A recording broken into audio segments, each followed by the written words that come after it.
Election commission ਨੇ barrister Gohar ਨੂੰ chairman PTI ਮੰਨਣ ਤੋਂ ਇਨਕਾਰ ਕਰ ਦਿੱਤਾ ਹੈ। ਬੈਰਿਸਟਰ ਗੋਹਰ ਦੇ ਖੱਤ ਦੇ ਜਵਾਬ ਵਿੱਚ ਇਲੈਕਸ਼ਨ ਕਮਿਸ਼ਨ ਨੇ ਆਖਿਆ ਕਿ ਤੁਸੀਂ 13 ਨਵੰਬਰ ਨੂੰ ਦਰਖਾਸਤ ਕੀਤੀ ਕਿ ਆਜ਼ਾਦ ਸੈਨੇਟਰ ਦੀ ਪੀਟੀਆਈ ਵਿੱਚ ਸ਼ਮੂਲੀਅਤ ਮਨਜ਼ੂਰ ਕੀਤੀ ਜਾਏ। ਪੀਟੀਆਈ ਦੇ ਇੰਟਰਾ ਪਾਰਟੀ ਇਲੈਕਸ਼ਨ ਦਾ ਕੇਸ ਹਲੇ ਤੱਕ ਜ਼ੇਰ ਇਲਤਵਾ ਹੈ। ਲਾਹੌਰ ਹਾਈ ਕੋਰਟ ਤੋਂ ਸਟੇ ਆਰਡਰ ਪੀਟੀਆਈ ਨੇ ਲੈ ਰੱਖਿਆ ਹੋਇਆ ਹੈ। ਤੁਹਾਨੂੰ ਚੇਅਰਮੈਨ ਪੀਟੀਆਈ ਦੇ ਤੌਰ ਤੇ ਨਹੀਂ ਮੰਨਿਆ ਜਾ ਸਕਦਾ। ਤੁਹਾਨੂੰ ਇਸ ਹਵਾਲੇ ਨਾਲ ਕੋਈ ਕਾਨੂੰਨੀ ਹੱਕ ਹਾਸਿਲ ਨਹੀਂ ਹੈ। ਅਗਰ ਤੁਸੀਂ ਚਾਹੋ ਤੇ ਮੈਂ ਲਹਿਜਾ ਹੋਰ ਮੁਕਾਮੀ ਅੰਦਾਜ਼ ਨਾਲ ਵੀ ਕਰ ਸਕਦਾ ਹਾਂ।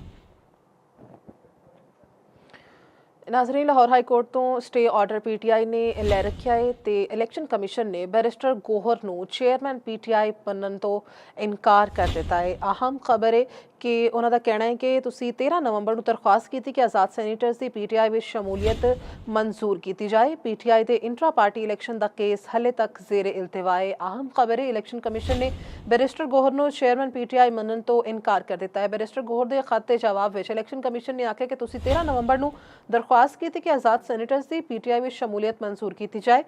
पीटीआई के इंट्रा पार्टी इलैक्शन का केस हले तक जेर इल्तवा है। लाहौर हाई कोर्ट तो स्टे ऑर्डर पीटीआई ने लै रखा हुआ है। तुहानू चेयरमैन पीटीआई के तौर पर मन्निया नहीं जा सकता। तुहानू इस हवाले नाल कोई कानूनी हक हासिल नहीं है। अगर तुसी चाहो तो मैं लहजा होर मुकामी अंदाज नाल भी कर सकता।